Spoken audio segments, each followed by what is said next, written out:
তো এরকমভাবে দৌড়ালে শরীরের জড়তাও কাটে। হ্যাঁ, যার জন্য একটুখানি দৌড়িয়ে নিচ্ছি। হ্যালো বন্ধুরা, ওয়েলকাম টু মাই চ্যানেল। তোমরা সবাই কেমন আছো? আশা করি তোমরা সবাই খুব ভালো আছো। এই দেখো, ছাদে চলে এসেছি বিকেলবেলা একটুখানি ঘুরু করতে। তো যাই হোক, আজকে খুব বেলায় স্নান করেছি। স্নান টান করে বেলায় খাওয়া দাওয়াও হয়েছে। অথচ বেলাতেই খাই আমি, সেটা কোনো কথা না, কিন্তু স্নানটা করেছি আজকে অনেক বেলা। এমনিতেই ঠান্ডা লেগেছে, তার মধ্যে বেলা হয়ে গেছে স্নান করতে। কি করবো বলো? হ্যাঁ, কিছু করার নেই গো। অনেক কাজকর্ম ছিল। আজকে বিছানার চাদর সব পাল্টেছি। পাল্টে মানে কি বলবো, বালতির মধ্যেই সমস্ত কিছু আমার সাজানো রয়েছে, কিচ্ছু কাচিনি।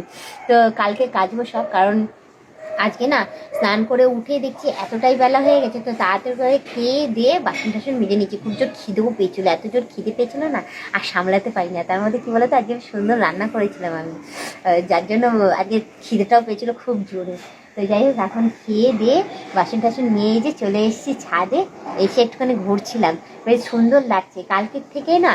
হ্যাঁ, এত ঠান্ডা পড়েছে এখানে, ঠান্ডার পরিমাণটা এতটাই বেড়েছে, বেশ ভালোই লাগছে। তো আমি গায়ে এখন কিছু সোয়েটার দিইনি, কারণ যেহেতু স্নান টান করেছি তো বেলায়, অতটা শীত আমার এখন লাগছে না। যার জন্য আমি ভাবলাম যে চুলটা তো ভেজা আছে, চুলটা না শুকালে আরও ঠান্ডা মাথায় বসে যাবে। ওই জন্য আমি কি করেছি, ছাদে এসেছি, এসে একটুখানি ঘুরবো ফিরবো, চুলটা শুকাবো, শুকিয়ে তারপর যাব নিচে। তো যাই হোক, আজকে বেশ ভালোই লাগছে, ওয়েদারটা সুন্দর লাগছে। সকাল থেকে বেশ সেজে গুজেই রয়েছি আমি। সেজে গুজে বলতে মানে ঘুম থেকে উঠেছি, উঠেই লিপস্টিক লাগিয়ে টিপ টিপ পরে সেজে গুজে ফিটফাট হয়ে একদম রান্না বান্না সমস্ত কিছু কাজকর্ম করেছি। আর তারপর তো বলবো খাওয়া দাওয়া করেছি, স্নান টান করেছি, করে উঠেও বলবো এই দেখো সেজে গুজে ফিটফাট হয়ে তোমাদের সামনে এসেছি। বেশ কয়েকদিন থেকে বেশ ভালোই লাগছে। তো আজকে সকালবেলা আমার ব্যায়াম করাও হয়নি, জানো তো, এত বেলায় ঘুম থেকে উঠেছি আর কি বলবো। তো যার জন্য আমি ছাদে এসেছি যে একটুখানি ব্যায়ামও করে নেবো। ব্যায়াম ট্যাম করে তারপর গিয়ে আমি নিচে যাব। তো চলো, সবার ফার্স্টে আমি এই ব্যায়ামটাই করি, কারণ আমার ভীষণ কয়দিন থেকে একটুখানি কোমর ঠোমর ব্যথা করছে। শীতকালে কি বলো তো, ব্যথা বেদনার পরিমাণ আরও বেশি বেড়ে যায়।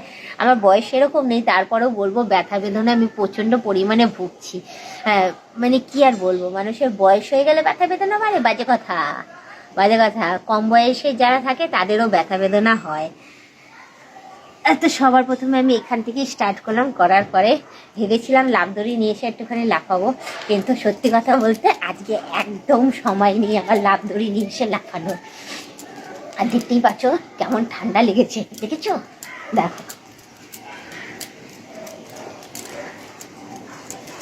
তো এরকমভাবে দৌড়ালে শরীরের জড়তাও কাটে। হ্যাঁ, যার জন্য একটুখানি দৌড়িয়ে নিচ্ছি। আর কি বলো তো, শাড়ি পরে না দৌড়ানোও যায় না। এদিকে লাফাতে যাচ্ছে, এদিকে শাড়ি যাচ্ছে, আর কি বলবো, আর তোমাদের আর কিছু বলার নেই। তো যাই হোক, একটুখানি করলাম, করে এবার এখানে যে বসে যে আমি কয়েকটা ব্যায়াম করবো, সেসব আমি কোনো কিছুই করতে পারছি না। তো আপাতত একটু দাঁড়িয়ে দাঁড়িয়ে এরকমই করে নিই।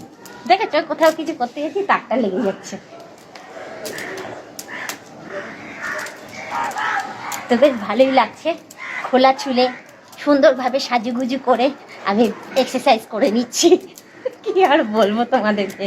হ্যাঁ, তো যাই হোক, এক্সারসাইজ করার জন্য চুল বাঁধারও দরকার পড়ে না, আর বলবো সাজুগুজুরও অত দরকার না। মানুষ যখন যেই পরিস্থিতিতে মানুষ ফ্রি থাকে, আমি বলবো সেই পরিস্থিতিতেই মানুষকে এক্সারসাইজ করে নিতে লাগে। কারণ অনেক যারা ঘরের কাজকর্ম করে, ঘর সামলায়, হ্যাঁ, আবার বাইরেটাও সামলায়, তাদের কাছে না সময় থাকে না যে একটা টাইম বের করে নিয়ে এক্সারসাইজ করবো। বিশেষ করে তো আমাদের মতো তো একদমই থাকে না আমার হাতে। তো আমি যখন সময় পাই, যেই অবস্থাতেই থাকি না কেন, সেই অবস্থাতেই আমি একটুখানি এক্সারসাইজ করে নিয়ে নিজেকে বলবো ফ্রি করে নিই, রিল্যাক্স হয়ে যাই, বলবো একদম এনার্জি লেভেল হাই করে নিই।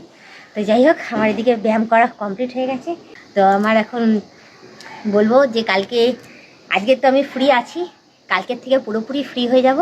কালকের থেকে ইচ্ছা আছে, হ্যাঁ, এক্সারসাইজ যদি তোমরা দেখতে চাও, সকাল সকাল আমার সাথে উঠে যাবে তোমরা, ঠিক আছে? 5টা 5:30টার সময় উঠবো। হ্যাঁ, উঠে সেই লেভেলের ড্রেসটা পরবো, পরে সোজা যাব দৌড়াতে। তো তোমরা কারা কারা দৌড়াতে যেতে চাও আমার সাথে, অতি অবশ্যই কমেন্টে জানিও, ঠিক আছে? তো কালকের থেকে আমি দৌড়াতে যাচ্ছি। তো আজকের মতো বলবো ব্লগ ভিডিওটা এখানেই শেষ করছি। Tata, bye bye. সুস্থ থেকে এভাবে আমাকে দেখতে থেকো, আমার পাশে থেকো, আমাকে প্রচুর পরিমাণে সাপোর্ট করে এগিয়ে নিয়ে যেও।